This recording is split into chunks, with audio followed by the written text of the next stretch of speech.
Selamat pagi semua. Pagi, Bu. Kita tunggu bentar ya.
Oke, karena udah 40 kita mulai aja. Selamat pagi untuk kita semua. Boleh dinyalakan dulu kameranya buat teman-teman semua.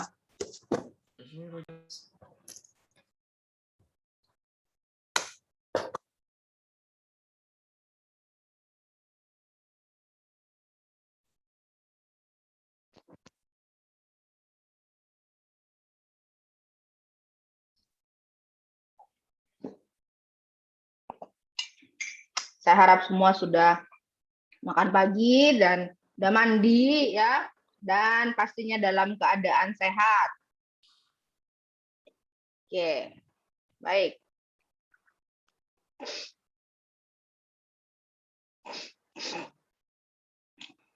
Saya harapkan semua sudah menginfokan ke ketua kelas, ke Jason, terkait apa yang hendak kalian buat. Ya, kemarin mungkin Jason WA saya, tetapi mungkin karena saya banyak banget yang harus saya buat, jadi tertutup-tutup WA-nya Jason. Kontaknya saya kurang oke kan. Oke, kita mulai aja. Pada hari ini kita masuk ke dalam materi selanjutnya. Apa lagi sih? Pagi kamu udah rokok. Pagi orang kan pagi, nasi uduk kayak, nasi kuning. Enak, Bu, habis sarapan, Bu. Begitu ya. Oke. Ya, nggak apa-apa deh. Baik. Oke. Hari ini kita akan maju. Ya. Dan hari ini seperti biasa, pertemuan genap. Nanti ada kuis lucu-lucuan di akhir pertemuan teori. Dan nanti ada pengumpulan tugas. Ya. Kalau di teori nanti Anda melakukan kuis lucu-lucuan, nanti kalau di tugas itu ada di pertemuan praktikum, ya. Dimulai dari pertemuan 2 sekarang sampai nanti pertemuan ke-14. Ya, hari ini kita akan cerita tentang data praproses. Oke. Jadi Dasarnya itu adalah kalau data praproses adalah ini ya, statistik.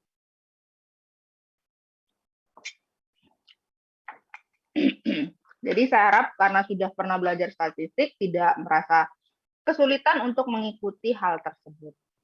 Ya. Oke. Matikan dulu ini.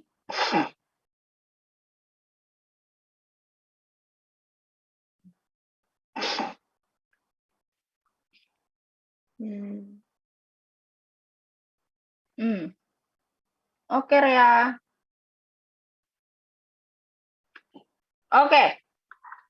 Minggu lalu kita udah belajar tentang pengenalan ya, pengenalan dari machine learning sendiri itu apa ya. Hari ini untuk CPL-nya adalah teman-teman akan mempelajari dan menerapkan teknik praproses itu sendiri. Apa sih teknik praproses itu? Dan dia mau untuk apa sih? Biasanya praproses itu untuk menghasilkan masukan-masukan yang layak bagi sistem Anda. Ya, seperti itu. Nah, kita review dulu kemarin. Machine learning. Apa sih itu machine learning? Ya, apa itu machine learning? Kemarin kita belajar machine learning itu adalah apa? Suatu sains ya. Suatu sains, suatu ilmu pengetahuan, sains, ilmu pengetahuan, dan juga apa? Suatu seni. Ya, suatu seni untuk memproses data-data Anda. Data-data Anda itu otomatis diproses sehingga dia bisa menjadi satu pengetahuan dengan teknik-teknik dan algoritma yang berlandaskan dengan logika matematika. Oke, kayak gini kan? Nah, ini. Nah, sehingga yang kemarin itu dikatakan saya punya satu pengalaman, ya, ada pengalaman, experience, yang diberi tugas-tugas tertentu yang nantinya akan diukur dengan suatu pengukuran M, gitu kan? Ada satu pengukuran M, di mana tugas-tugas tersebut kalau diberikan pengukuran yang layak, maka dia akan memberikan hasil yang lebih baik lagi, kayak gitu, ya. Lalu kemarin juga kita belajar kenapa sih kita memakai pembelajaran mesin ini? Kenapa? Ada yang masih ingat kenapa kita harus memakai pembelajaran mesin? Kenapa? Karena kalau Anda mengingat, kan era-eranya ada sebelum 80, tahun 80-an, dan setelah tahun 80-an. Nah, emerging-nya itu betul-betul pada tahun setelah tahun 80-an. Begitu. Kalau kita melihat, kalau yang sebelumnya, itu kalau kita memintarkan, kita mau mempelajari, mau kasih pembelajaran dalam mesin kita, itu kita akan memberikan instruksi yang kita kalau belajar di AI istilahnya instruksi yang CRISP, ya kan? Instruksi yang CRISP. Apa itu instruksi yang CRISP? Ya kalau 0 ya 0, 1 ya 1, hitam ya hitam, putih ya putih, nggak ada tuh daerah tengah-tengah. Ya, jadi saklek istilahnya instruksinya. Nah kalau kita menggunakan machine learning, yang diberikan itu adalah apa? Data. Ya, kalau dengan machine learning itu Anda bergerak dengan data. Makanya kemarin itu penerapannya, ilustrasinya adalah apa? Mesin roket, ya kan? Data itu adalah sebagai fuel Anda, food Anda sebagai pembakar. Kalau datanya itu tidak ada engine-nya, mesin Anda atau algoritma yang bekerja di dalamnya, ya sudah nggak kerja, ya kan? Seperti itu.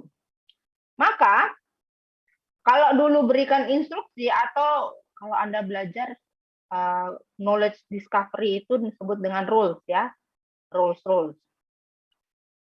Kalau Anda mempelajari dengan machine learning, dia menggunakan data. Jadi lebih apa? Lebih dinamis. Gitu. Lebih dinamis sehingga Anda memiliki hasil yang lebih dinamis pula. Kenapa? Ketika Anda bekerja, menghasilkan dan menambang data tersebut sehingga dia bisa menjadi satu pengetahuan, kan ini data nanti dia jadi pengetahuan, kan? Setelah Anda tambang nih, Anda tambang menjadi satu pengetahuan, udah bagus nih pengetahuan Anda, nanti pengetahuan tersebut nanti boleh dimetakan lagi, ya, dimetakan lagi. Nah, data meta tersebut dia akan kembali menjadi data. Gitu ya, teman-teman, kemarin dipelajari.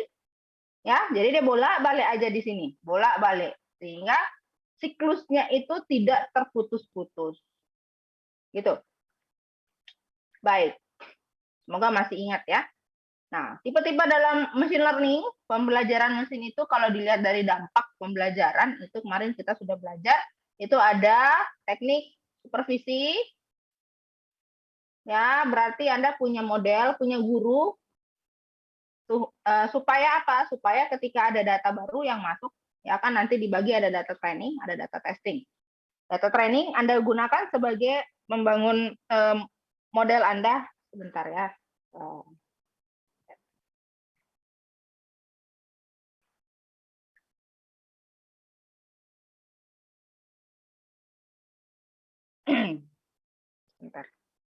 Sebentar. Oke.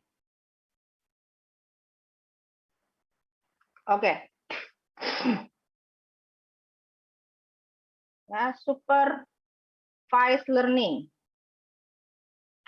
Nah, supervised ini dia terbagi atas dua kan, ada data training, data testing.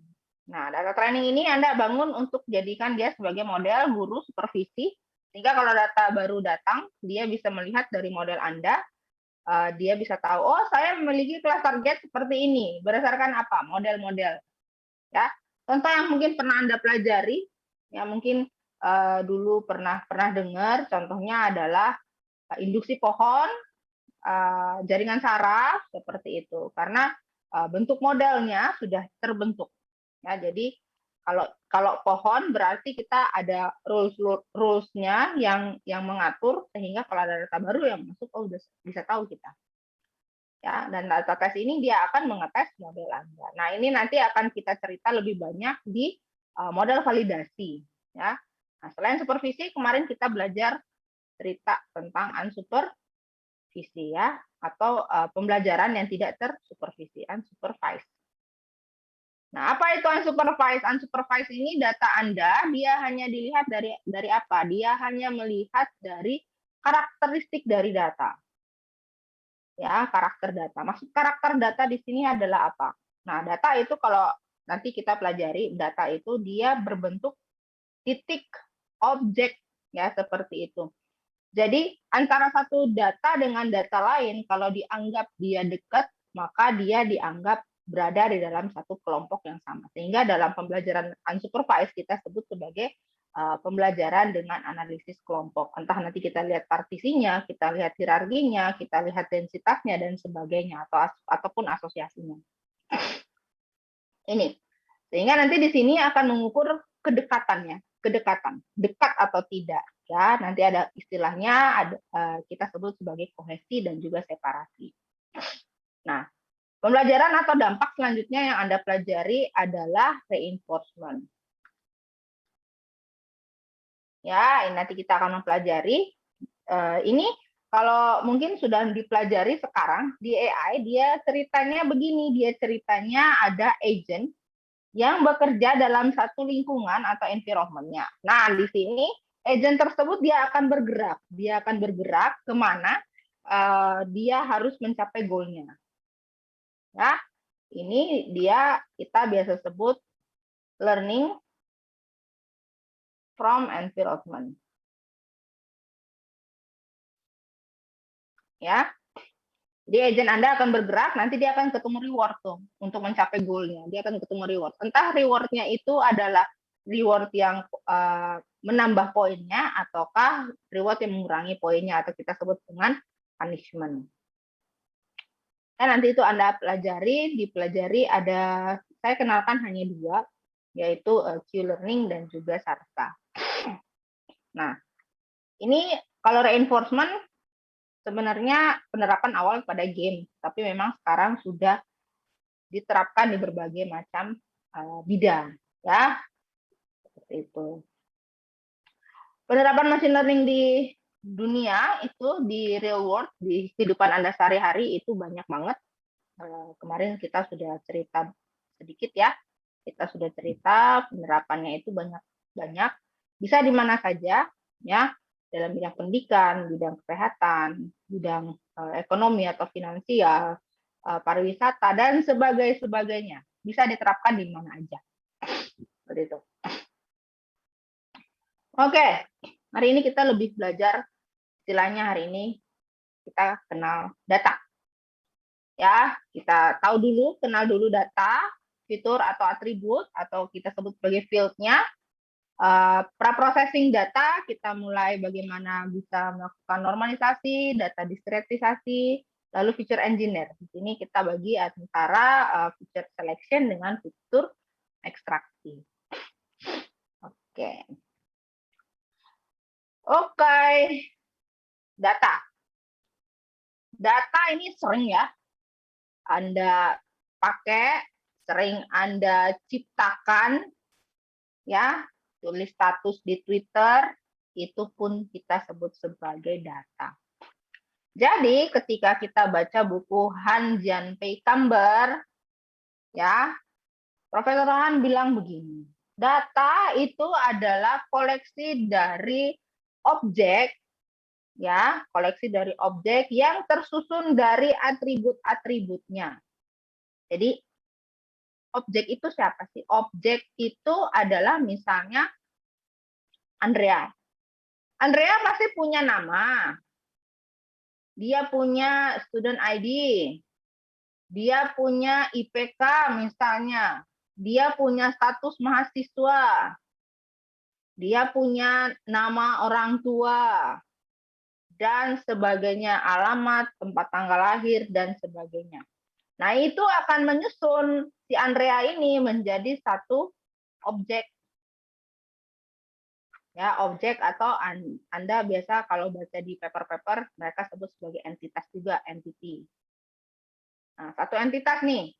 Nah, ini nama nih, IPK, status mahasiswa, nama orang tua, dan sebagainya ini yang kita sebut sebagai fitur. Fitur atau kalau di knowledge discovery kita sebut sebagai atribut. Ya, jadi sama aja tuh, sama aja terminologinya. Ya, nah, gitu. Jadi satu orang yang kita sebut sebagai objek atau sebagai entitas punya berbagai fitur-fitur atau ciri-ciri yang menyusun dirinya. Ya, seperti itu. Jadi kalau kita susun ke dalam data matrix, contohnya adalah seperti ini. Nah, orang pertama dengan ID pertama, dia untuk field pertama, dia atributnya Rifan, yes, marital status, single, tax income-nya sekian. Nah, ini kita anggap sebagai kelas target. Apakah ketika dia mengajukan satu pinjaman loan, apakah dia fraud atau tidak, cheat atau tidak, dia bilang no. Seperti itu. Ya. Jadi ini kita sebut sebagai objek, ini kita sebut sebagai nilai, atribut, fitur dan sebagainya. Nah, di sini untuk namanya boleh kalau kita baca bisa berganti-ganti. Ini kadang-kadang dia sebut sebagai variabel, field, karakter, fitur, ciri, ya, seperti itu. Berganti-ganti dia atribut itu. Nah, ketika Anda membaca di paper-paper, jangan bingung, oh variabel ini beda nih sama atribut, enggak. Dia sama aja. Ya. Nah, sedangkan untuk entitas, objeknya itu kadang-kadang ditulis sebagai titik, record, case, sampel, entitas, instance pun kadang-kadang sering disebut di paper-paper. Ya, nanti ketika Anda baca, ini adalah kesamaan nama dari atribut dan objek. Kenapa dia disebut sebagai titik atau kita sebut sebagai sampel ketika nanti mau melakukan validasi? Itu yang diambil adalah sampel datanya, Ya, nanti ada pembagian-pembagian data, folding data istilahnya, itu nanti kita sebut sebagai sampel data. Oke, sedangkan kalau disebut titik, poin, karena nanti data Anda ini kadang-kadang juga kita sebut sebagai dimensi ya. Ini dimensinya itu berapa. Itu meskipun banyak, tinggi fieldnya, dimensinya, tetap Anda harus dipetakan di dalam kartesian X, mau berapapun dimensi Anda harus bisa petakan titik ini sebagai satu objek. Ya, ini. Ya. Oke. Supaya apa? Supaya lebih sederhana. Nanti ada hubungannya dengan efisiensi dari data Anda. Ya. Kayak gitu. Jadi, untuk atribut sendiri, Anda kalau lihat untuk atribut pasti dia punya apa? Nilai-nilai ya. Ini nilai ini kita sebut sebagai atribut value. Ya, ini atribut value. Nah, untuk pengukuran atribut value ini bisa beragam tergantung dari data apa yang Anda miliki. Ya, jadi makanya di sini kita sebut sebagai atribut value itu adalah number or symbol assigned to an attribute. Ya. Nah, jadi untuk pengukurannya, untuk nilai-nilai atribut itu bisa misalnya dua atribut memiliki pengukuran yang sama. Ataupun dua atribut maksudnya adalah sama. Ya. Nah, kalau Anda bisa melihat di sini untuk tinggi, jadi kita bisa ukur dalam bentuk, kalau di Eropa kita sebut sebagai berapa kaki. Mungkin kalau di Asia lebih ke berapa meter sih, ya, gitu. Nah, lalu untuk tipe datanya, atribut value kadang-kadang bisa diukur menjadi ukuran yang sama. Misalnya dengan tipe data adalah tipe integer. Ya, misalnya untuk nomor NIM Anda dengan usia, itu dia akan diukur sama, yaitu menggunakan integer. Ya, tetapi untuk propertinya yang satu akan mengukur ID Anda, yang satu akan mengukur usia Anda. Nah, untuk mengetahui value-value ini, maka kita akan melihat tipe dari atribut atau tipe dari field Anda. Secara garis besar, tipe dari atribut Anda itu kita bagi dua. Kita sebut sebagai satu data kategori, dua data numerik atau kualitatif. Ya.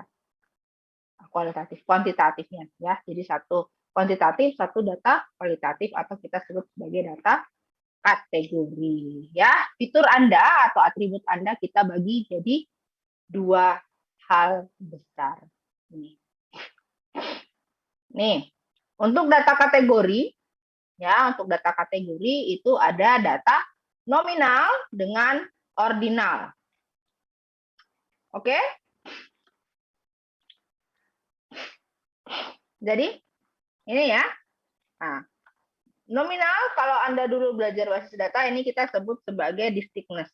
Ya, jadi untuk nominal sendiri dia hanya mengukur satu, dia hanya mengukur nilai yang berupa nama. Ya, nilai yang berupa nama. Nah, sehingga nama itu yang akan membedakan dirinya, fitur yang isinya dia dengan fitur lainnya. Jadi dia hanya memakai distinctive-nya itu hanya sama dengan atau tidak sama dengan. Contohnya apa? Contohnya adalah NIM. Ya, contohnya adalah NIM Anda. NIM mahasiswa A dengan mahasiswa B otomatis berbeda. Ya, dia hanya memberikan dan membedakan antara satu orang dengan orang lain. Itu nominal. Contoh lain ada apa? Ada misalnya jenis kelamin. Ya, itu pasti datanya boolean 01 seperti itu. Lalu apalagi NIK, nomor induk kependudukan Anda dan sebagainya. Jadi yang hanya membedakan satu fitur dengan fitur lainnya. Nah, ordinal itu dia namanya ordinal berarti dia lebih ke order. Ya, order berarti meliputi tanda lebih besar, lebih kecil, karena order kan diurutkan, rentang, lebih besar, lebih kecil, lebih besar sama dengan, ya, lebih kecil sama dengan, dan sebagainya.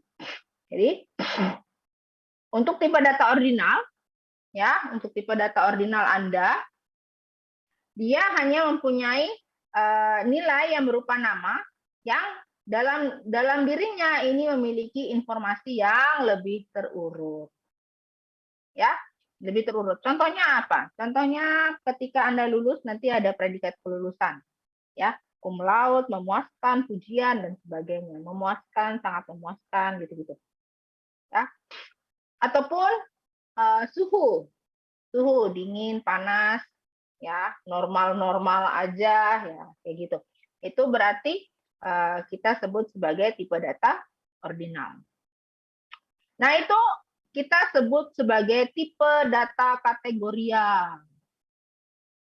Ya, tipe data kategorial. Nah, tipe data ini nilainya kita sebut nilainya bersifat ini satu kuantitatif, ini kita sifatnya adalah kualitatif.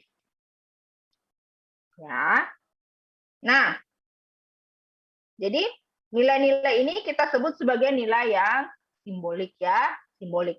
Lebih simbolik, jadi tidak kemungkinan seringnya kita tidak bisa menerapkan perhitungan-perhitungan matematis atau operasi aritmatik dalam tipe data kategorial. Seperti itu. Jadi nanti ketika kita belajar supervised learning, nanti ada terbagi. Kalau kita menggunakan data kualitatif, kita pasti menggunakannya untuk mengkelaskan data. Sedangkan kalau kita datanya ada simbolik matematis, ya, sehingga bisa melakukan operasi aritmatik, itu kita sebut sebagai prediksi. Seperti itu. Ya, nanti kita akan melihat.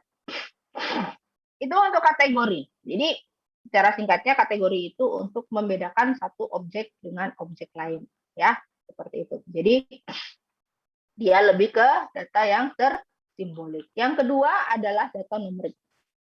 Data numerik ini ada dua, yaitu interval dan satu lagi rasio. Nah, kalau interval lebih ke begini. Interval itu nilai atribut Anda atau fitur di dalamnya itu perbedaan antara dua nilai memiliki makna yang berarti, atau dalam hal ini kita memakai prinsip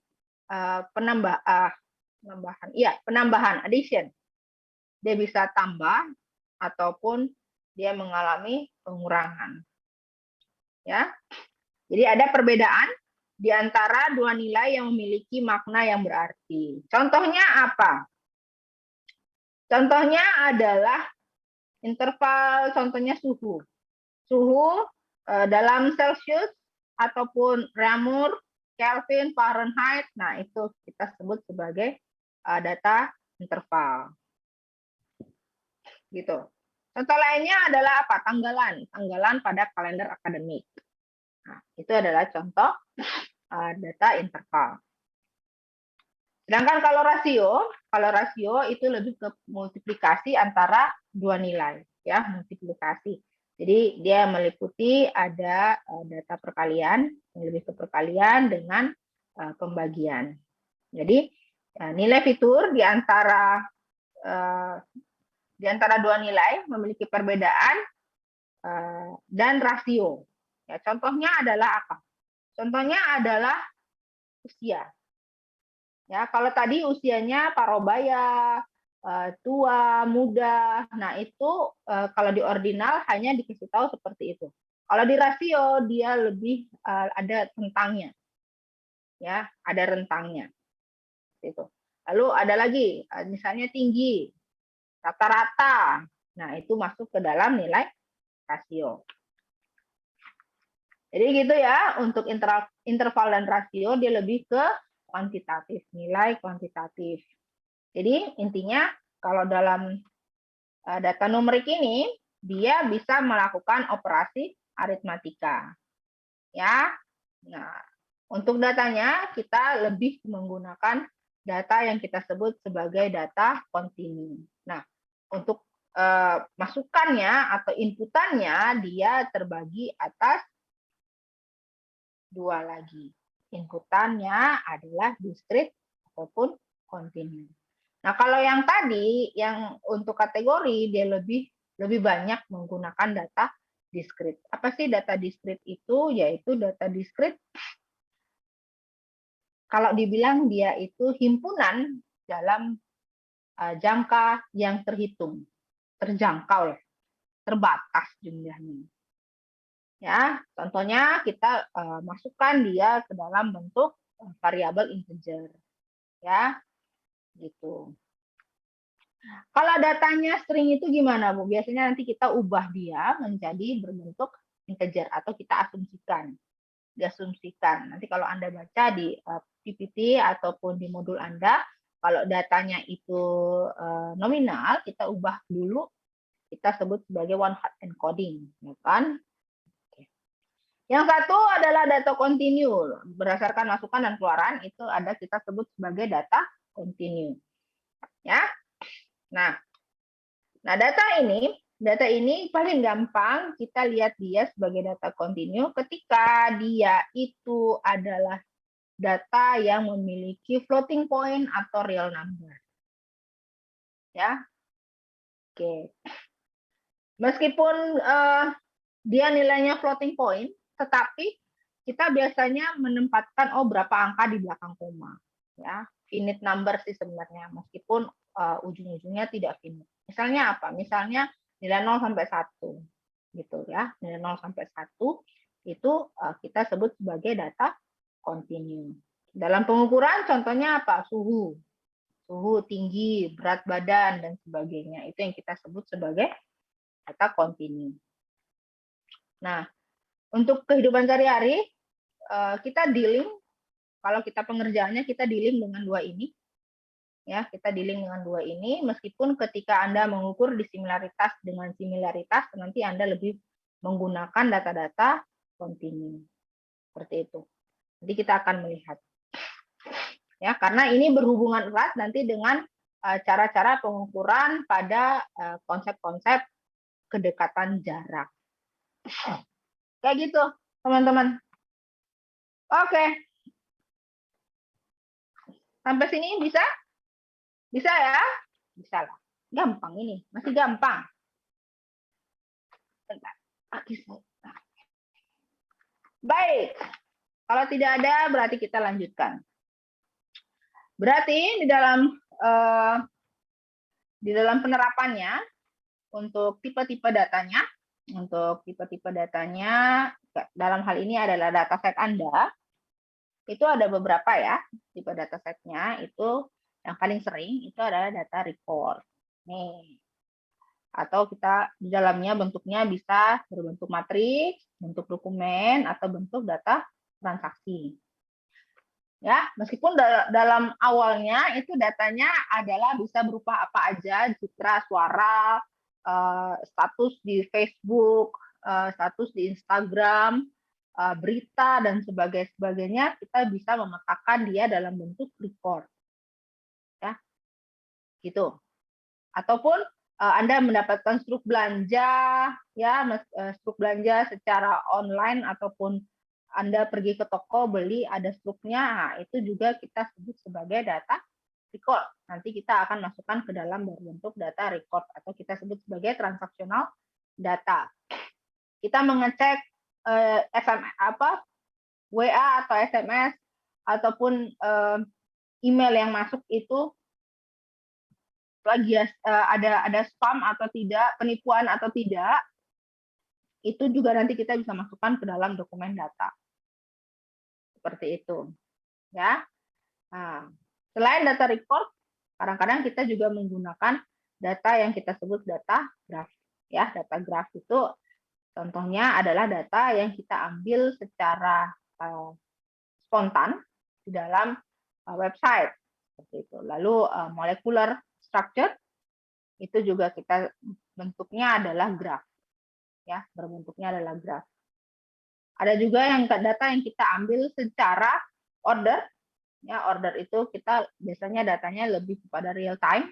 Contohnya adalah data temporal, data spasial, ya, pemetaan penginderaan jauh dari bumi itu juga bisa kita ambil, yaitu data spasial. Sequential data biasanya kita pakai dalam data untuk melakukan prediksi ataupun peramalan. Ya, ini kalau kita menggunakan SAS dan sebagainya, ya. Nah, ini peramalan data. Nah, itu biasanya kita menggunakan data sekuensial.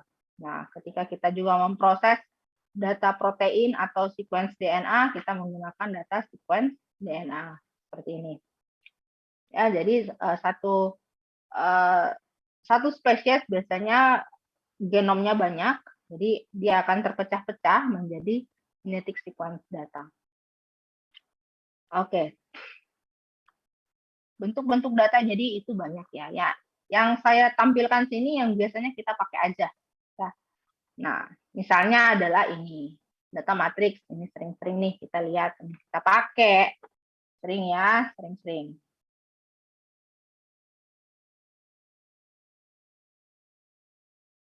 Oke. Lalu data transaksi. Nah, data transaksi ini itemnya bisa apa aja, bisa kemunculan data, itemnya itu adalah kata-kata penciri, itu bisa.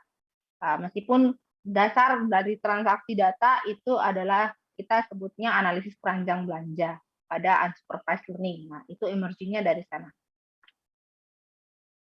Nanti ini untuk apa? Nanti kita akan melihat apa asosiasi di antara satu item dengan item lain. Gitu. Lalu ini adalah bentuk data dokumen. Dokumen 1, kata pencirinya yang muncul berapa kali. Sebenarnya dia kalau mau dibikin mirip sih sebenarnya dengan ini, tapi ini kita belum pecah menjadi kita sebut sebagai supportnya muncul berapa kali. Nah, ini kita sebutnya support ya. Support muncul dokumen A untuk kata sistem muncul 2 kali, muncul sekian, sekian. Countable-nya itu belum ada. Oke. Apa yang dibicarakan sama Bupati? Pusing kami pagi-pagi lagi entah apa yang diomong. Ya, semangat ya. Jadi kita kenal dulu nih awal-awalannya itu data apa, bentuk-bentuknya itu seperti apa supaya nanti ketika Anda proses ketika skripsi tidak terkejut nih. Oh, ternyata bentuknya adalah seperti ini.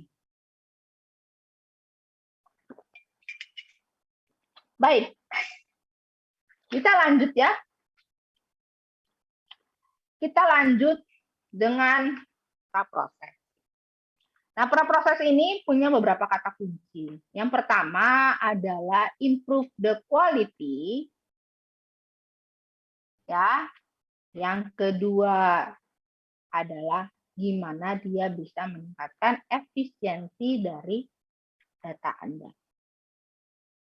Jadi, kalau Anda punya data masih mentah, Anda mau jadikan masukan, Anda tahu nggak data Anda itu berkualitas atau tidak? Ketika Anda menggunakannya sebagai data yang mau ditambang, tapi belum bersih, belum berkualitas istilahnya, ya sama aja. Meaning result Anda ketika Anda terapkan dengan algoritma-algoritma machine learning ya sama aja. Bohong. Ya, jadi sebagai masukan, kita harus tahu dulu dong, datanya ini udah oke, sehingga nanti ketika saya tambang, dapat pengetahuan yang saya taruh dengan algoritma-algoritma machine learning, dia bisa menghasilkan satu data yang berkualitas. Sehingga ada dong gunanya seperti itu. Jadi data yang sebelumnya belum berkualitas, ketika kita terapkan dengan machine learning, dia bisa meningkatkan kualitas dari data Anda. Berkualitas enggak? Nah, itu. Lalu yang kedua, kalau data saya itu sudah mau dipakai, tapi saya nggak pernah proses, apakah data saya itu bisa meningkatkan efisiensi? Ya, efisiensi dalam hal ini adalah cost. Ya, cost dalam hal apa? Dalam hal waktu, dalam hal biaya. Ya, biaya misalnya apa? Biaya dalam working time Anda. Ya, bukan masalah uang ya, dalam masalah pemrosesan. Ya, makan memori enggak? Waktunya pemrosesannya, clocking time-nya lama enggak? Jangan-jangan tiba-tiba ketika saya proses, dia out of memory. Ya, jadi lebih ke efisiensi. Gitu. Oke? Sip ya. Jadi ketika saya punya data, masih mentah data saya, apa yang saya harus buat supaya data saya bisa menjadi data yang berkualitas sehingga dia tidak menghambat saya ketika melakukan pemrosesan. Jadi dalam hal ini data yang saya pakai itu harus efisien. Gitu. Oke? Jadi harapan ketika kita melakukan praproses adalah kita mendapatkan data yang relevan sebagai masukan. Ini nih sebenarnya ujungnya. Data yang relevan sebagai masukan, sebagai input ya. Jadi kalau mau dianalogikan, teknik praproses ini adalah teknik yang sangat penting ketika kita mau melakukan pembelajaran mesin ya. Jadi kita hendak menerapkan dan menghasilkan sesuatu. Kalau teman-teman tidak menerapkan teknik praproses, berarti data Anda itu kita bilang masih kurang bersih lah, kurang berkualitas. Belum relevan dijadikan sebagai masukan. Jadi kalau dianalogikan data praproses ini ya, proses untuk tahapan praproses ini dia seperti ketika Anda kalau beragama Muslim, kalau mau sholat, nggak wudhu, tidak sah kan sholatnya. Nah, itu posisi praproses adalah proses wudhu itu. Ya, jadi ketika Anda mau menjalankan data Anda, kalau dia tidak bersih, tidak relevan, tidak efisien, berarti jangan harap data yang Anda hasilkan menghasilkan akurasi yang bagus. Ya, kalaupun bagus, datanya itu jangan-jangan dia terjebak di dalam sesuatu hal. Entah dia kita sebut sebagai curse of dimensionality, yaitu underfitting ataupun overfit. Ya, jadi ada hubungannya nanti dengan bias dan variansi data Anda. Oke, seperti itu. Jadi jangan pusing ya ketika mendengar. Jadi intinya untuk praproses ini penting. Apa sih yang dibuat oleh praproses itu? Praproses itu sebenarnya ada 4 langkah besar. Ya, 4 langkah besar. Yang pertama Anda punya data mentah dulu, data mentah, ada yang masih mentah, belum keren nih datanya, nanti dibersihkan dulu, dicuci bersih, istilahnya kita di sini, kalau kita data scientist kita sebutnya cuci bersih dia di sini. Menghilangkan segala ya, menghilangkan entah dia punya redundansi, dia punya duplikat. Jadi ingat ya, antara redundansi dengan duplikasi itu suatu hal yang berbeda. Ada redundan kah, duplikat kah, ada data yang hilang kah? Nah, ini kita cuci bersih di sini. Ketika Anda sudah cuci bersih dia di sini, nanti kita lihat dulu apakah data Anda itu berasal dari sumber-sumber yang berbeda.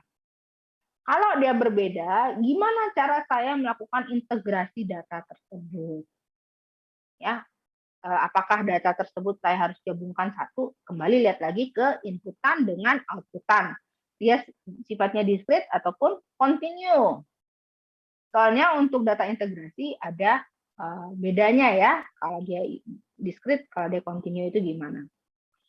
Kalau sudah dia terintegrasi jadi satu, baru kita bisa lakukan feature engineering di sini, kita lakukan data reduksi. Ya, yang dimensinya besar banget, yang kita rasa dimensinya itu fiturnya nggak pakai, nggak penting, boleh kita drop. Seperti itu. Dalam hal apa? Supaya menghemat waktu. Ya. Lalu yang terakhir baru bisa kita melakukan yang namanya normalisasi ataupun transformasi data. Kenapa kita perlu melakukan normalisasi atau transformasi ini? Karena ketika Anda melakukan proses data, ketika data Anda itu gapping-nya antara satu fitur dengan fitur lain itu sangat besar, berarti dia mengurangi waktu clocking time Anda itu akan semakin lama. Ya. Nah, kalau diilustrasikan bentuknya kalau di bukunya Profesor Han, bentuknya adalah seperti ini. Ya, data Anda masih kotor, dicuci bersih, udah bagus. Nah, kalau data kita itu berasal dari sumber-sumber yang berbeda, gimana cara saya melakukan integrasi? Kalau sudah, baru saya bisa lakukan reduksi dimensi.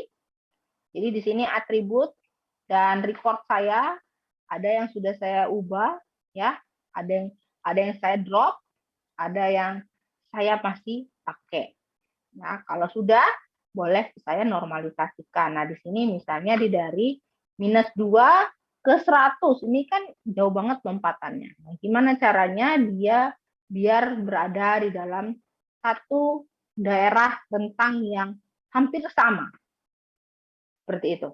Ya, berada di rentang hampir sama nggak? Nah, ini kalau udah berada di rentang yang hampir sama, ya istilahnya misalnya dia berada di rentang yang variannya sama, berarti apa? Kurva distribusi normalnya berada di titik yang berdekatan, seperti itu. Ya, seperti itu. Berarti minnya itu 0 ya, minnya itu 0. Jadi anggapan secara statistikal adalah begitu. Oke, itu tahapan-tahapan major task di dalam pra-processing data. Oke, bisa ya? Baik, kita pindah. Kita lihat ke yang pertama. Ya, yang pertama kita sebut sebagai pembersihan data. Ya, pembersihan data itu boleh kita lihat data tersebut sering-seringnya adalah data yang hilang. Ini apa ya? Oh, oke. Sering-seringnya kita sebut sebagai data yang hilang. Nah, biasanya kalau data yang terduplikat bisa juga teman-teman pakai lihat gimana cara melihat data tersebut terduplikasi atau tidak. Tapi yang sering terjadi di dalam data kita adalah missing. Kalau datanya terduplikat atau terredundansi, biasanya kita akan melihat diskriminasi antara mereka. Ya, kalau datanya terdiskriminasi sangat jauh, berarti kita ada proses datanya. Ya. Nah, yang saya kenalkan di sini adalah handling missing value atau penanganan data yang hilang. Karena ini kalau datanya udah hilang, ya sudah. Apa yang harus kita buat? Nggak mungkin saya tinggalin kosong. Ya, nah biasanya kalau datanya yang hilang nggak terlalu banyak, ya secara sistem biasanya kita ignoring aja, dan nanti biasanya akan kalau kita menggunakan Python dia akan langsung mengisi misalnya dengan nilai NA atau number, ya. Lalu kita juga bisa melakukan pengisian data secara manual. Misalnya diganti angkanya itu menjadi 0 semuanya atau 1 semuanya. Tetapi kalau datanya hilang udah terlalu banyak, jangan coba-coba teman-teman mengisinya dengan nilai missing value yang seragam seperti itu. Takutnya apa? Karakter datanya akan hilang. Karena apa? Karena setiap data itu memiliki karakter yang berbeda-beda. Ya. Karena karakter data teman-teman itu berbeda, jangan sekali-kali mencoba kalau datanya udah hilang banyak banget, mengisi secara dengan global constant seperti itu untuk mengisi missing value. Ya, seperti itu. Karena takutnya ciri dari data itu sudah tidak ada lagi. Nah, yang paling sering dipakai itu adalah strateginya kita mengisi dengan central tendency.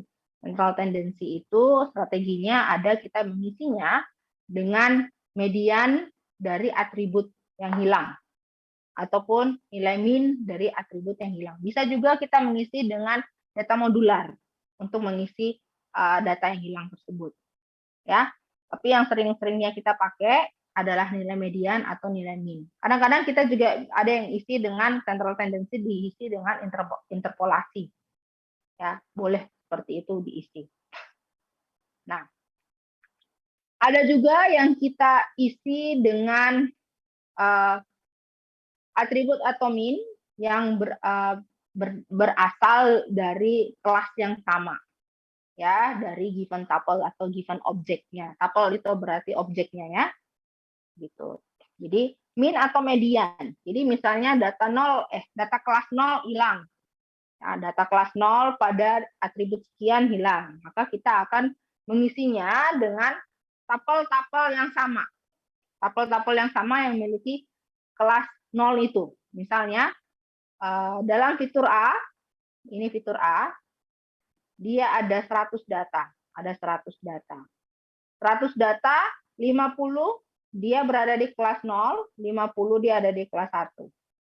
Nah, di kelas 0 ini, dari fitur A ya, dari fitur A ini, ada dari 50 ini pada kelas 0, itu ada 10 data yang hilang.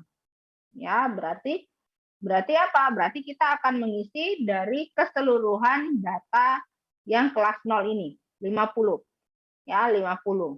Berarti data, misalnya data ke record ke-27 hilang. Data ke-27 hilang berarti boleh dong saya isi dengan nilai rata-rata kelas 0 dari 50 data ini. Oke. Ya, jadi data 27 ini kita isi dengan nilai rata-rata atau nilai minnya. Gitu. Lalu ada juga yang terakhir, kita akan mengisi dengan nilai yang paling mungkin. Nah, maksud nilai paling mungkin ini, di sini kita akan melihat, contohnya adalah dilihat dari kedekatan atau similaritas dari vektor data, ya, atau nilai tuple Anda. Jadi kalau saya bilang vektor, tuple, instance, titik, sampel, point, itu adalah objek ya, objek. Nah, kalau kita berbicara data matriks, satu vektor berarti maksudnya bukan vektor field ya, vektornya satu vektor begini. Ini kita sebut sebagai satu entitas atau satu objek. Ya, jadi yang saya mau tekankan di sini adalah kita akan mengisi data kita dengan probable value to fill the missing value. Kita akan melihat secara similaritas dari vektor data tersebut atau objek data tersebut. Oke. Jadi rumusnya begini. Jadi saya punya vektor xi dengan y. Saya andaikan dulu nih. Saya punya satu parameter b ke i. Nanti B ke I ini dia akan menjadi satu vektor. Dia akan menjadi vektor di mana setiap nilai nanti di dalam vektor B ke I itu, kalau dia itu ada nilainya, saya akan ganti dia dengan nilai 0. Kalau dia itu hilang nilainya, saya akan ganti dengan nilai 1. Ya. Maka nanti nilai yang hilang nilai yang hilang dalam vektor tersebut, saya akan menghitung similarity vektor yang paling dekat dengan vektor yang nilainya hilang. Jadi misalnya,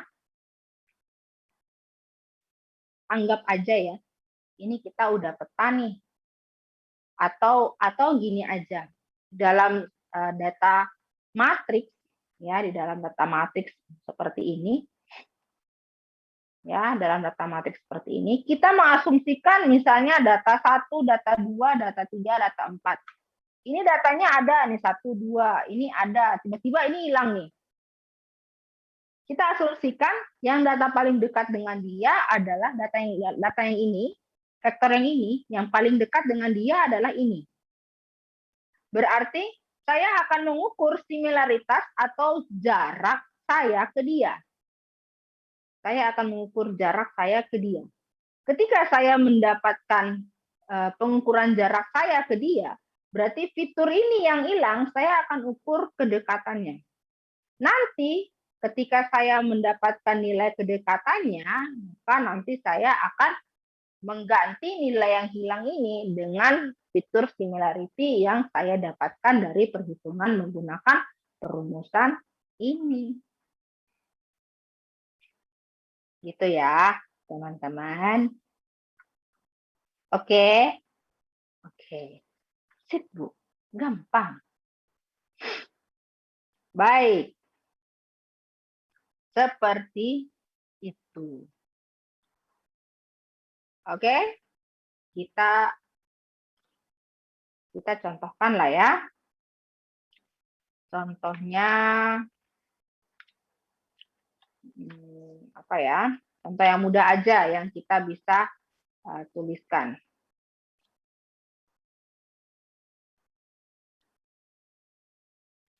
Apa ya? Bentar. Nah, ini kita.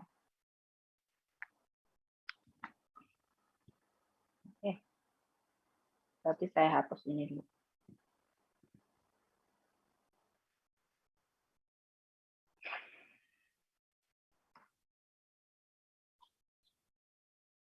Oke. Misal kita punya data yang sederhana aja ya.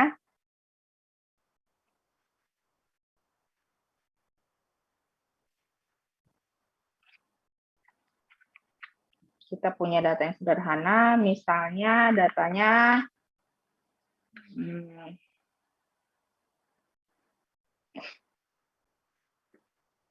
apa ya?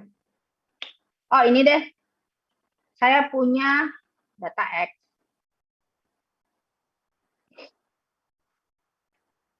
Data X saya punya berapa ya? 3 deh. Saya punya 3 vektor, X1, X2, X3. Nah, 3 vektor saya ini, saya punya data di dalamnya. Nah, X1. Anggap aja setiap data ini, 3 vektor ini, 3 vektor, saya punya ini ya, punya atributnya, jangan banyak, 3 aja. Misalnya ini, saya punya 3 data, berarti di sini saya punya 0, saya punya 2, saya punya 1. Untuk X2, saya punya data juga. X3 juga saya punya data. X2 saya punya data yang besar-besar. 1, ini hilang. Ini 1. Oke, ini hilang ya berarti ya, ini hilang. X3 pun saya punya data. Ini data 2. Ini hilang juga lah, biar dia berada di satu fitur yang sama atau atribut yang sama. Ini. Kurang enak ya. Buat 5 aja, biar kita bisa hitung kalau banyak itu gimana. Suka-suka ibu deh, Bu. Ini saya punya X4, ini saya punya X5. Berarti saya tambah deh ya. X4-nya saya punya lagi, X4-nya saya punya lagi, berapa ya? Ini 5, ini 1, ini 4. X5-nya saya punya lagi, berapa ya? 3, 3, 4. Oke, macam begini. Berarti dia punya 3 fitur, setiap vektor ini mempunyai 3 fitur. Anggap aja fitur A, fitur B, fitur C. Oke, ini hilang nih. Saya lingkar deh. Ini hilang. Ini hilang. Gimana cara saya bisa isi ini? Tadi bilang penanganannya itu ada beberapa ya. Salah satunya dia bilang begini, boleh Andra isi dengan central tendency. Misal kalau saya isi dengan central tendency, yang gampang aja min. Dia bilang Anda bisa isi min dengan central tendency dari atribut. Berarti dari atribut ke berapa nih yang hilang? Atribut ke 2 ya kan? Berarti saya isi atribut kedua. Ini karena saya nggak tahu kelasnya, berarti kita hitung pakai ini aja ya. Oke. Oke, kita hitung. Ini ada 5 data.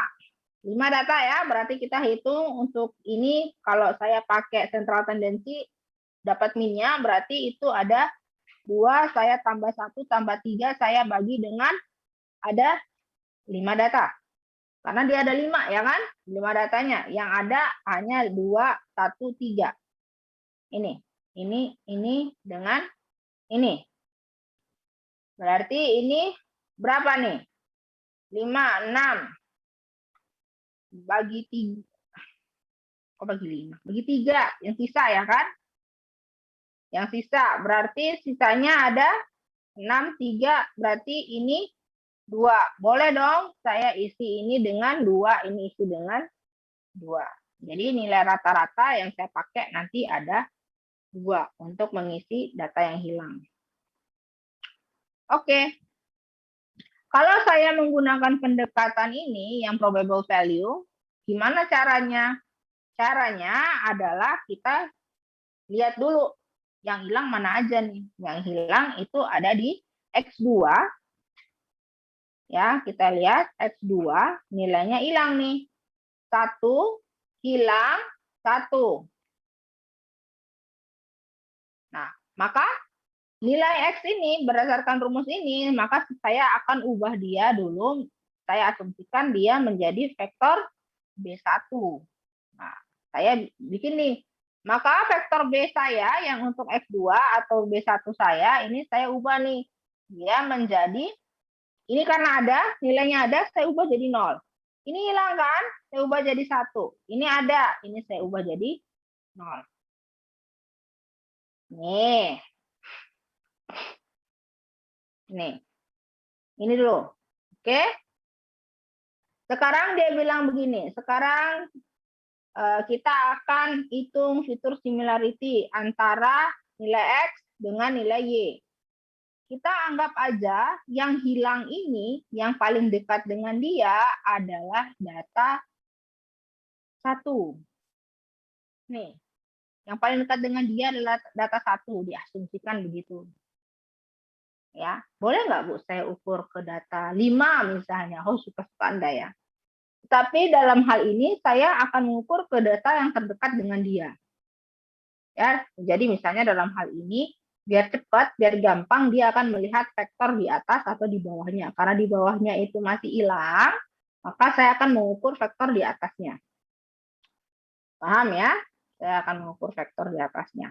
Maka di sini dia bilang rumusnya adalah begini. Rumusnya adalah ini saya anggap ini X1, ini saya anggap dia X2, berarti kedekatan antara X1 dengan X2 adalah berapa banyak fiturnya, number fitur. Fiturnya ada berapa tadi? Fiturnya ada A, B, C. Berarti fiturnya ada 3. Fiturnya ada 3, saya bagi dengan 3, saya kurangi dengan berapa banyak fitur dari B. Dimulai dari vektor B, dimulai dari titik nilai yang pertama. Baru saya kalikan dengan similaritas antara nilai X1 dengan X2 untuk keseluruhan nilai B-nya. Oke, untuk seluruh nilai B-nya. Oke. Bisa. Nah, karena tadi kita akan mengukur antara X1 dengan X2, kita andai juga X1 nilainya 021, berarti nilai B2-nya itu kita dapat 0, 0, dan 0. Oke? Maka kalau kita mau mengisi ini, berarti kedekatan jarak antara X1 dengan X2 adalah, tadi fiturnya ada 3. Saya bagi dengan R-nya 3. Dikurangi dengan apa nih? Saya kurangi dengan sigma dari B. Sigma dari B itu tadi adalah sigma dari B ya, B. Berarti kita akan lihat di sini, sigma dari B, berarti ini 0 dengan 0, 0 kurang 0, 0. Tambah 1 kurang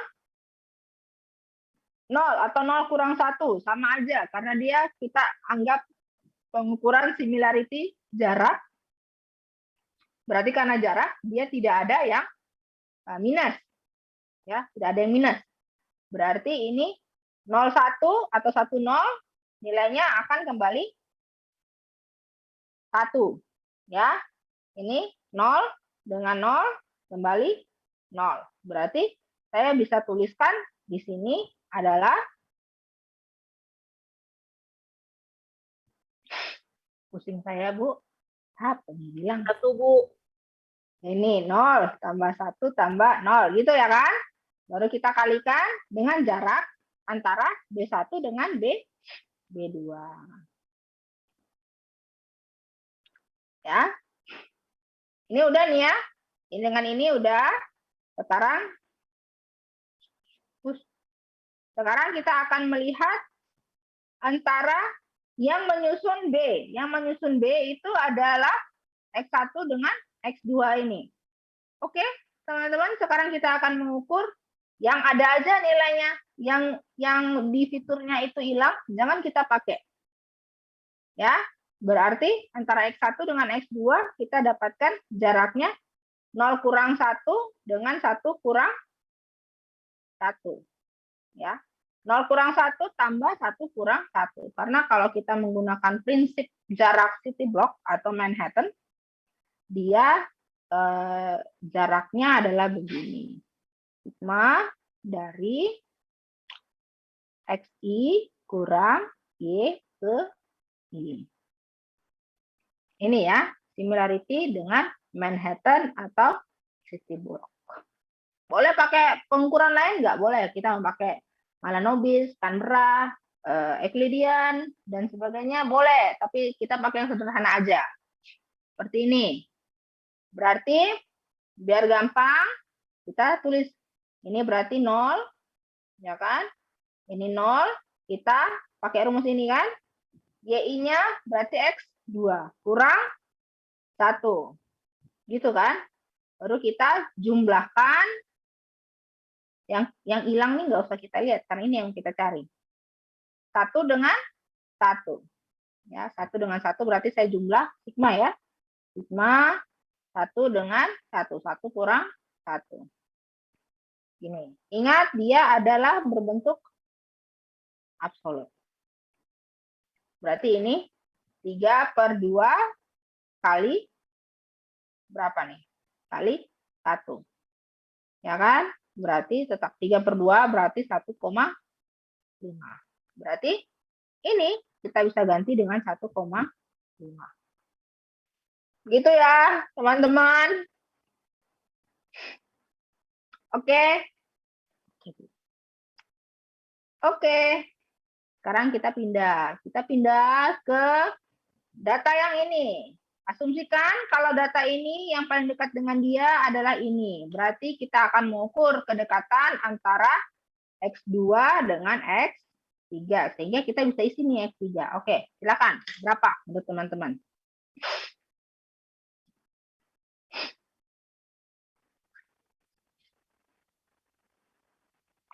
Berapa menurut Anda? Mari saya membuka ini.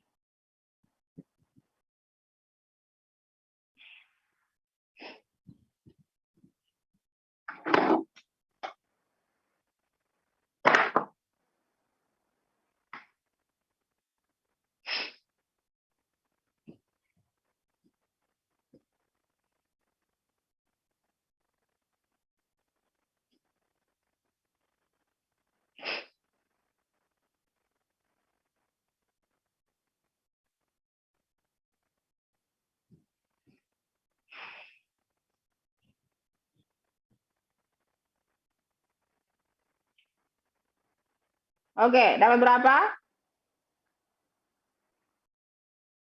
X2, X3.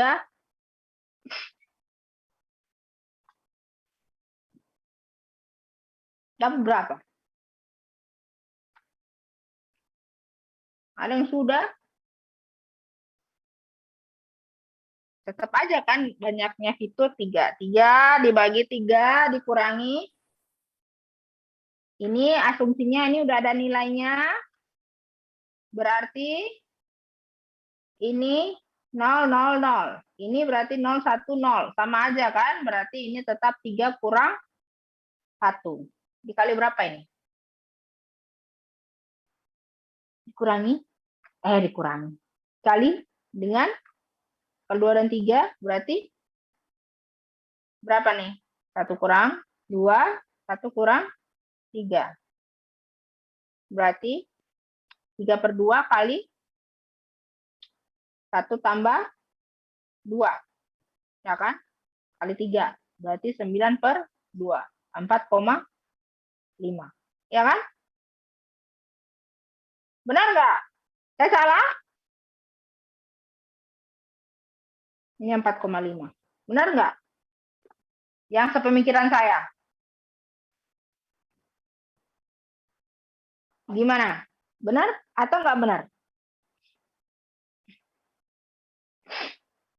Benar? Entahlah, Bu. Bu, maaf, boleh tolong dijabarin lagi nggak? Soalnya saya masih kurang nangkep. Oh gitu, 4,5. Mana nih pointer saya? Oke. Ada yang bisa jabarin? Ada yang bisa? Bingung saya, Bu. Entahlah, Bu. Kita ulangi ya. Saya pakai warna yang berbeda aja. Biar gampang. Oke, ini. Berarti sekarang kita akan menghitung antara X2 dengan X3 dengan harapan X3-nya kita akan dapat. Gitu ya, teman-teman. Nah, karena harapannya kita akan mendapatkan S3, makanya kita akan melihat X2, dia kalau menjadi nilai B, dia ada B1 misalnya, karena dia ada semua kan, ini 1, 1,5, ini 1. Berarti tetap nilainya tetap dia akan menjadi 0 semua. Sampai sini bisa ya? Lalu untuk X3, dia kan hilang 1. Ini ada 2, ini hilang, ini 3. Berarti ini kalau ada berarti dia nilainya adalah berapa tadi? 0. Ini karena hilang di sini, dia akan menjadi 1. Ini kembali menjadi 0. Karena dia ada nilainya. Oke? Sampai sini dulu. Bisa dipahami? Bisa? Bisa ya? Oke. Udah nih. Sekarang kita akan menggunakan perumusan Kian. Ini R. R kita bagi dengan R dikurangi. R itu adalah banyak fitur Anda atau banyak field Anda. Ya, ada 3 field kita tadi kan. ABC. Dikurangi dengan sigma dari banyaknya R dari nilai B ke I. B ke I tadi ada B1, B2. Kita hitung similaritasnya antara ini dengan ini. Berarti kan kalau kita bisa hitung, ini 0, 0, 0. Ini ada 0, 1, 0. Ini kalau kita hitung, menggunakan ini, dia akan menjadi 0 kurang 0, ya kan? Tambah 0 tambah 1, 0 kurang 1, ya kan? Tambah 0 kurang 0. Berarti ini dia akan balik, ya, dia akan balik menjadi 0, ini 1, ini 0. Ini tambah. Ya, bisa kan? Bisa?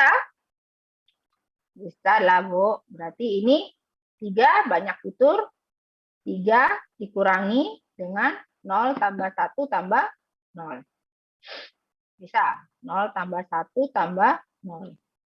Dikalikan dengan, dia bilang similaritas dari fitur X1 XI ke YI atau dalam hal ini X2 ke X3.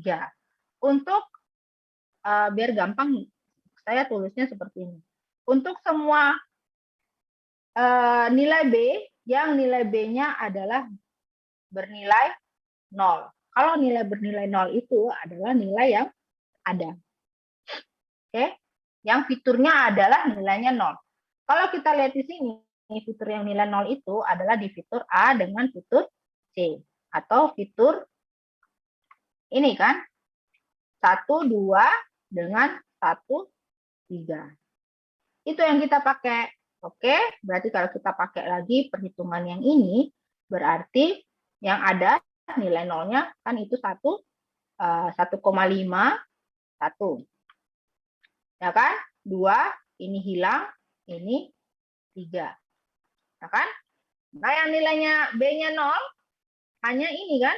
Nilainya yang B 0 itu hanya ini, yang nilainya ada. Ya kan?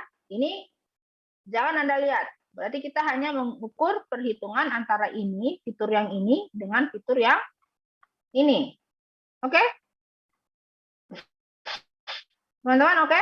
Berarti kita akan ukur jaraknya antara X1, X2 dengan X3. Berarti adalah nilai 1, saya kurangi dengan 2. Oke? Karena dia sigma, berarti saya tambahkan. Ya, minoritasnya itu saya tambahkan dengan 1 kurang 3.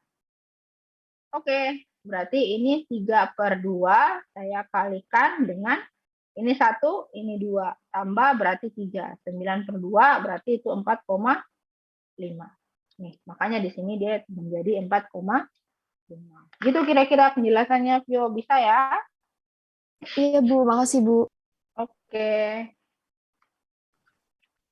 Baik.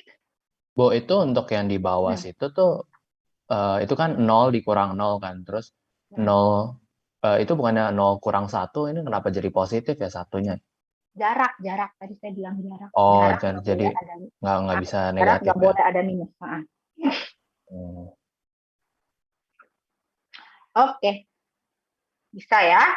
Nah, oke. Selanjutnya data integrasi. Bisa ya untuk handling missing value, kira-kira ceritanya demikian. Nah, untuk handling missing value ini gampang. Jadi kita tadi saya bilang data redundant dengan irrelevant feature atau data yang terduplikat itu hal-hal yang berbeda. Nanti teman-teman bisa membaca arti duplikat dan redundant itu merupakan hal yang berbeda. Ya. Nah, integrasi untuk nominal data, kalau data nominal atau perbedaan antar objek itu kita hanya menggunakan percent chi-square statistik. Nanti ini teman-teman sudah saya rasa ini udah dapat di statistikal, probabilistik dan statistikal, jadi saya tidak ulang lagi untuk perumusannya adalah seperti ini. Sedangkan kalau dia datanya numerik, Anda mau menggabungkan berarti hitung kovarian antara data A dengan data B. Ya, jadi Anda bisa menghitungnya. Sehingga dia bisa akan mendapatkan kovarian antara mereka, baru itu bisa kalau yang satunya itu tinggi, yang satunya rendah, itu digabungkan sehingga datanya itu bisa menjadi satu data yang kompak lagi. Lalu selanjutnya adalah data reduksi. Internet. Saya cas dulu ya bentar.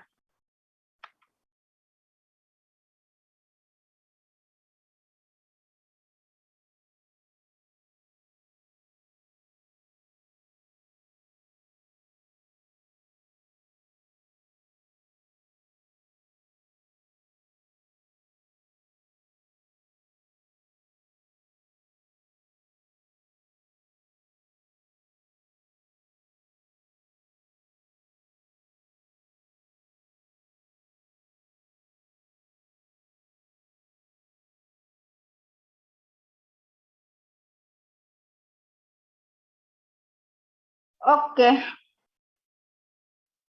Nah, kalau data reduksi tadi kita cerita tentang overfit. Nah, datanya kalau dimensinya cuma 2, cuma 3, itu masih bisa lah kalau dipetakan. Kalau udah lebih dari 4 dimensi biasanya agak susah. Nah, supaya menghindari itu biasanya kadang-kadang terjadi yang namanya overfit. Nah, overfit ini ada hubungannya dengan bias dan juga varian. Sehingga ketika kita belajar tentang ini, overfit ini sering terjadi, nanti kita akan belajar gimana membangun model yang baik dan menghindari overfit. Nanti kita belajar ketika membangun di model evaluasi. Oke.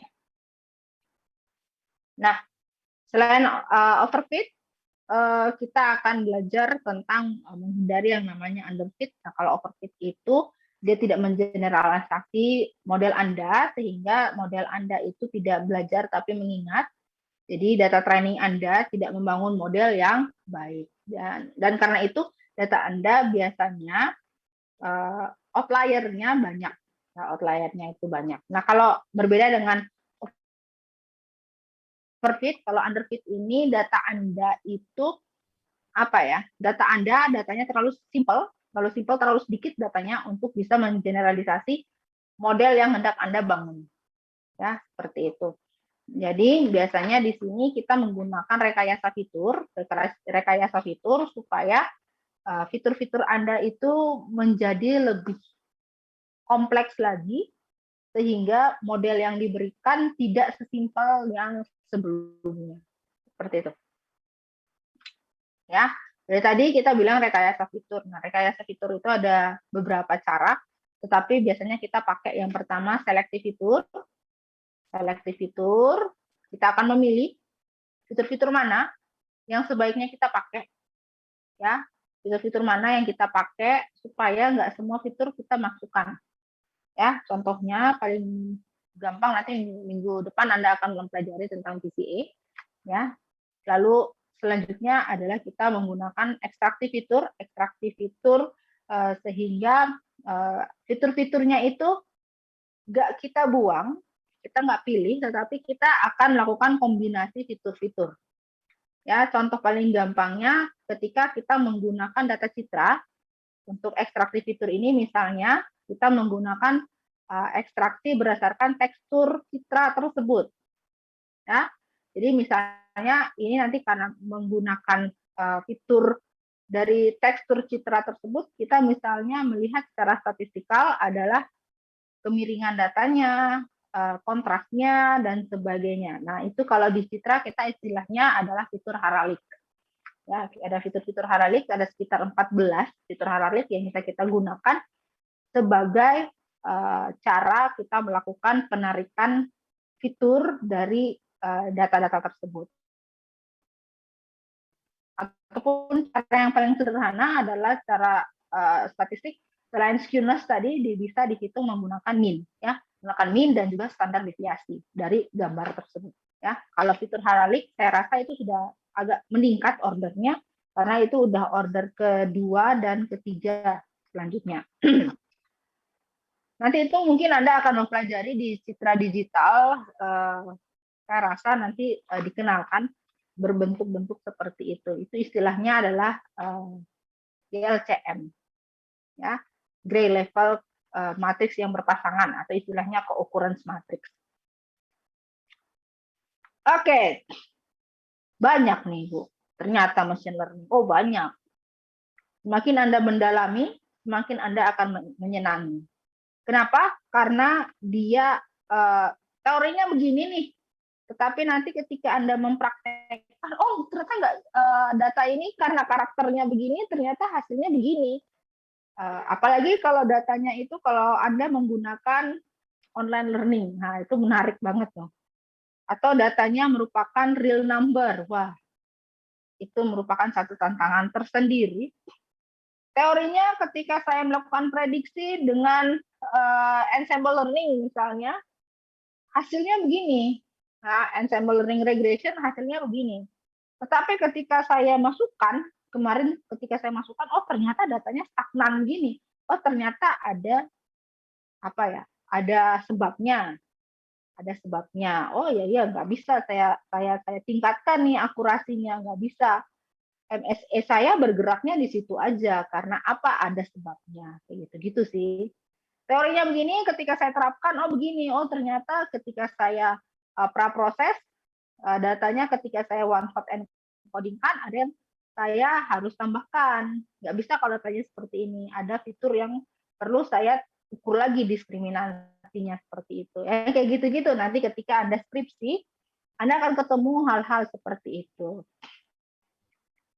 Ya.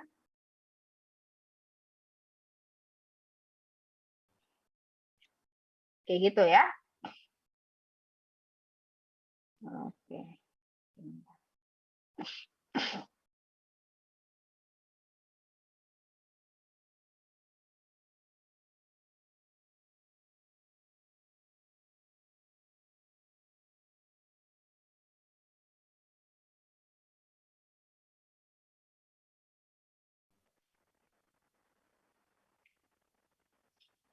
Oke, seperti itu.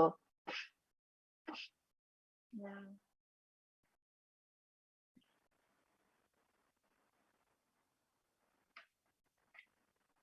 Nah, cara-caranya itu seperti apa? Cara-caranya untuk feature engineer ini nanti minggu depan dipelajari adalah PCA. PCA atau kita sebut awalannya. Kalau kita belajar itu kita sebut sebagai Kalman Loop ya atau KL method. Tapi sekarang kita sebutnya lebih sering dengan analisis komponen utama. Analisis komponen utama, nanti Anda akan mempelajari itu dia akan diproses, datanya dikeluarkan komponen mana yang paling penting, menggunakan SVD atau kita menggunakan nilai penciri dari satu matriks ya atau kita menggunakan nilai eigen value komposisi. Saya hobi nih Pak kalau pakai feature engineer pakai FVD.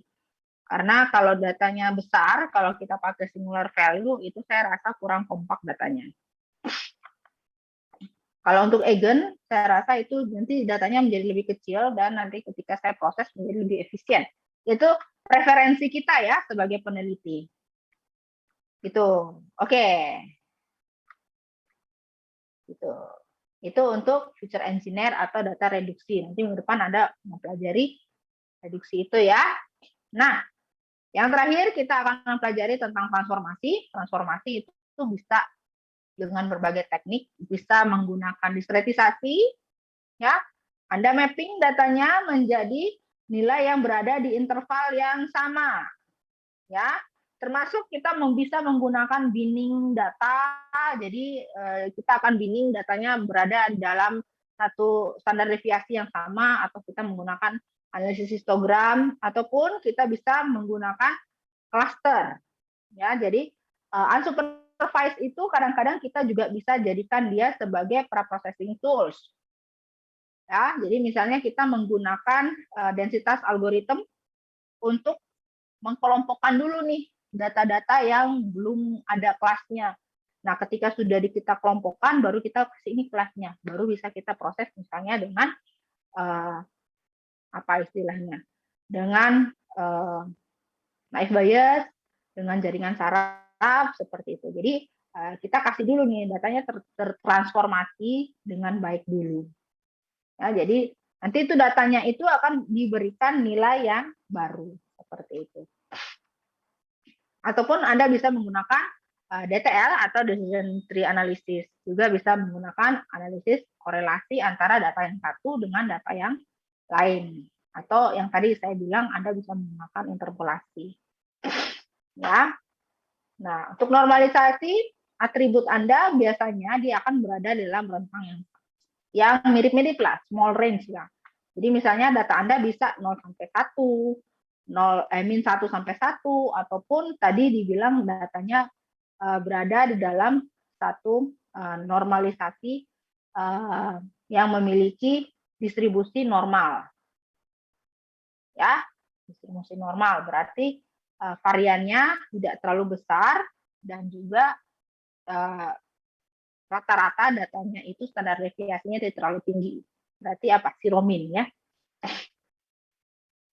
Nah, untuk transformasi itu ada yang kita sebut sebagai linear transformasi. Ini nanti ada di praktikum juga. Itu ada yang kita sebut sebagai min-max transformasi dan juga yang satu kita sebut sebagai standar scalar. Ya, ini gampang. Nanti Anda bisa terapkan sendiri. Di mana nilai XIK ini adalah nilai sekarang ya. Ini nilai sekarang. Nilai sekarang Anda. Jadi kalau Anda mau pakai bisa. Ya, Anda mau pakai bisa. Nanti Anda bisa bikin. Misal Anda punya fitur X1. Ya X1 lah ya. Nilainya 0, 1, 2, 5, 3. Nih, datanya seperti ini. Berarti kalau kalau kita transformasi ke angka 0 sampai 1 atau min 1 sampai 1, kalau ini rentang 0 sampai 1, ini yang minimal adalah yang ini minimal, ini maksimal. Berarti kalau ini saya mau ganti, berarti adalah menjadi ini 0 kurang 0 dibagi maksimumnya adalah 5 kurang 0. Berarti ini 0 per 5, ini tetap 0. Kalau ini lagi berarti ini 1 kurang 0 per 5 kurang 0. 1 per 5 berarti dia 0,2. Berarti ini dia akan transformasi menjadi 0,2. Begitu selanjutnya. Ya. Gitu. Berbeda dengan ini berarti kalau dia rentangnya antara min 1 sampai 1, ya, berarti kalau 0, 1, 2, 5, 3, ya, ini berarti dia menjadi 2 kali 0 kurang 5 tambah 0, ya kan? Dibagi 5 kurang 0. Oke, ini 0, ini min 5, ya kan? Min 5 bagi 5 berarti ini min 1. Ya, begitu seterusnya ke bawah. Oke. Nah, berbeda dengan standar scalar, otomatis kita harus cari dulu rata-rata dan ini variannya. Kalau kita menggunakan data tadi, ini 0, 1, 2, 5, 3. Kalau saya menggunakan data tadi, fiturnya itu 0, 1, 2, 5, 3. Berarti saya cari dulu rata-rata. X rata-ratanya itu dapat berapa nih? 0 tambah 1 tambah 2 tambah 5 tambah 3, saya bagi dengan 5. Ya kan? Berapa ini? 11 bagi 5. Berarti 2,2, ya kan? Ya enggak? 2,2 ya? 2,2. 2,2. Lalu kita cari dulu ini ya. Variansnya. Varians adalah 1 per n. N-nya itu ada berapa banyak data Anda? Ada 5. Berarti 5 kurang 1. Dikalikan dengan data sekarang dikurangi rata-rata. Berarti 0 kurang 2,2 pangkat 2 tambah 1 kurang 2,2 pangkat 2 tambah 5 kurang 2,2 pangkat 2 tambah 3 kurang 2,2 pangkat 2. Ini berapa ya? Malas saya ngitung. Berapa nih? Duanya enggak, Bu? Duanya. Oh iya, saya lupa 2 ya. Oh iya, 2 juga. Ya, 2 juga. 1 ini masih ada 2 ya kan? 2 kurang 2,2 pangkat 2. Nah, dah. Berapa ya?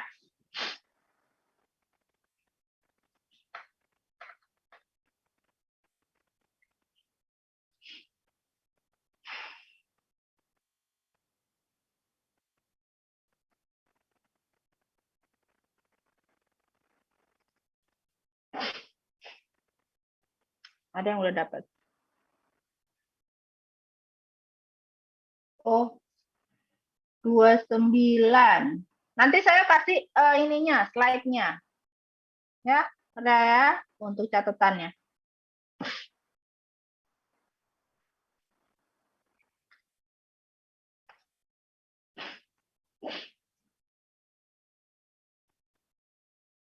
Dapat berapa ya?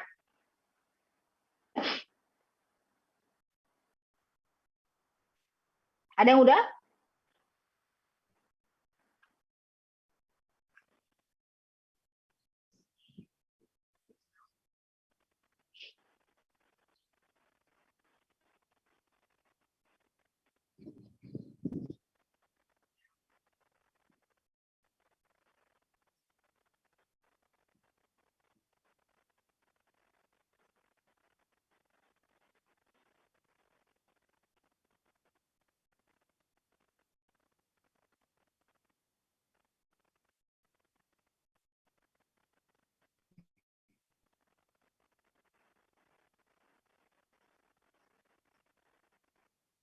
Aku juga hitung deh.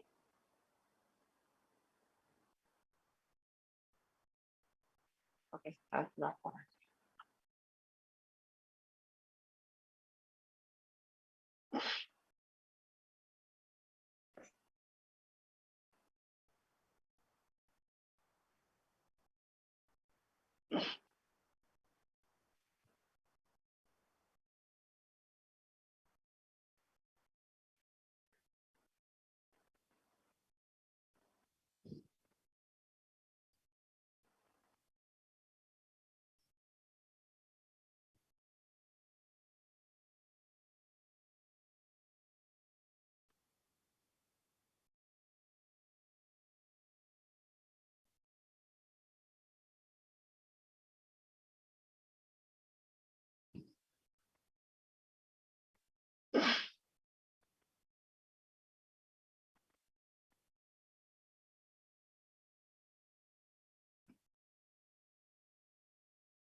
Terus akar dari, saya dapat 3,7. Teman-teman dapat sama? Saya dapat 3,7, akar 3,7, nanti saya dapat, ini saya dapat 3,7 nih. Ada yang sama? Sama ya? Sama nih pasti. Sama, Bu. Sama ya. Ini kenapa dia nggak mau ya?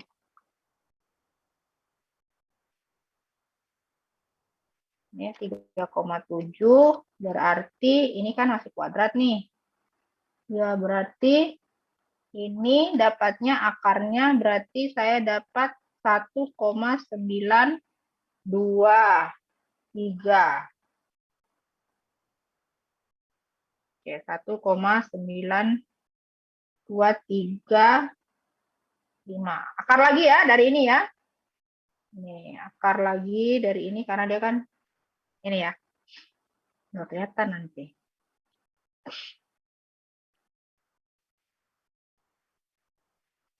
Oke. Akar dari berapa tadi? 3,7.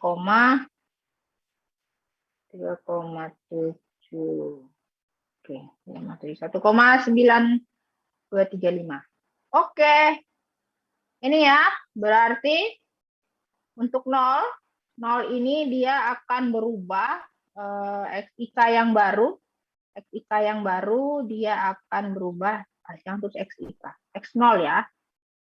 X1K. X1K. Gitu aja ya. K-nya 1 sampai R. X11. 0 tadi kan. Berarti ini 0. Saya kurang dengan rata-rata adalah 2,2 ya.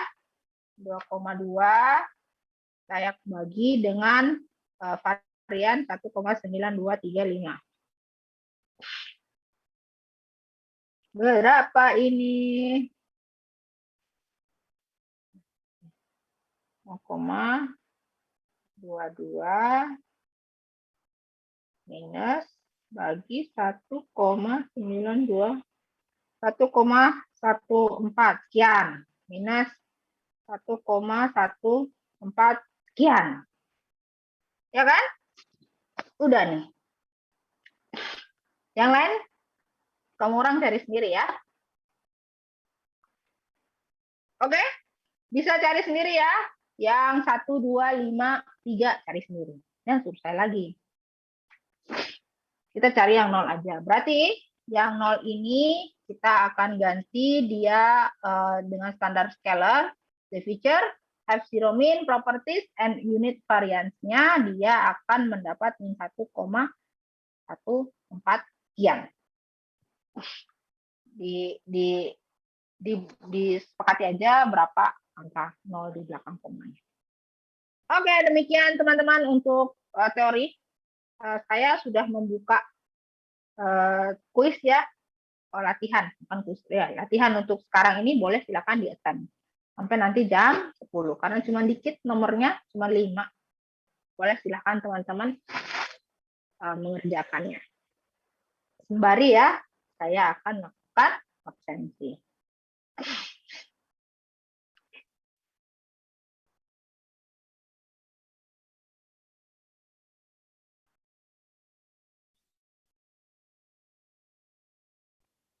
Boleh silakan time cuma sekali ya.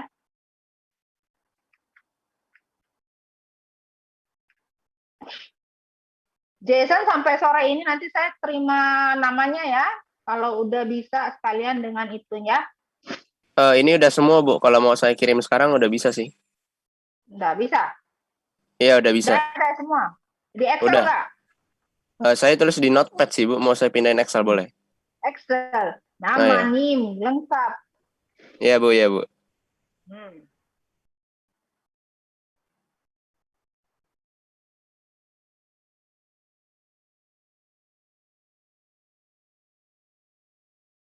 Ketua kelompoknya udah tahu kan kamu, Jason?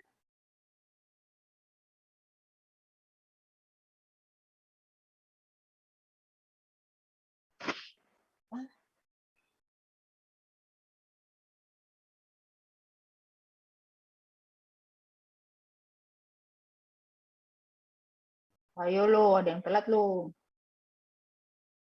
Juan? Juan Adit?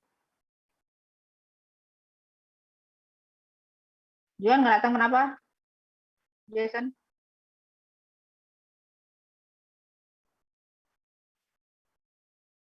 Jason? Juan Ya, Bu. kenapa? Nggak ada datang? info, Bu. Nggak ada info. Sayanya nggak ada info. Oke.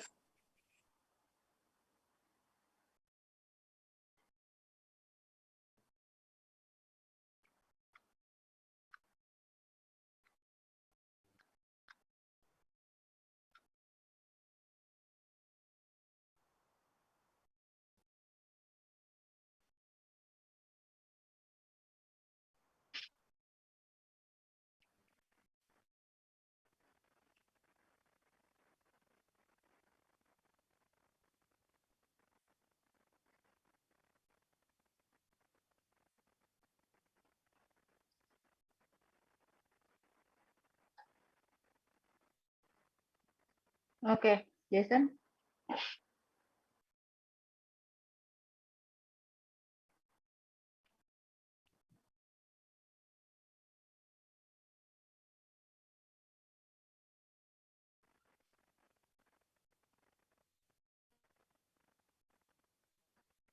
Yang telat hari ini, minggu depan jangan telat lagi ya, Dek ya.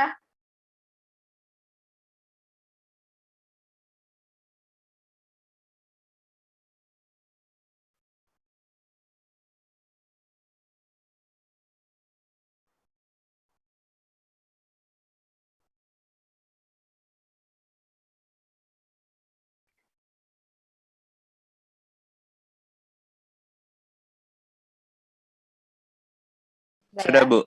Oke, thank you. Oke, kita akhiri pertemuan untuk kelas teori. Kita ketemu lagi ntar jam 10. Silakan tetap melakukan attempt. Saya akan menutup pertemuan sekarang ya. Terima kasih. Selamat pagi semua. Boleh kalau udah attempt, boleh silakan mau stretching dulu, minum dulu, ke toilet dulu boleh. Silakan. Terima kasih semua. Selamat pagi. Terima kasih, Bu. Terima kasih, Bu. Assalamualaikum. Terima kasih, Bu. Saya tutup semuanya ya. Terima kasih, Bu.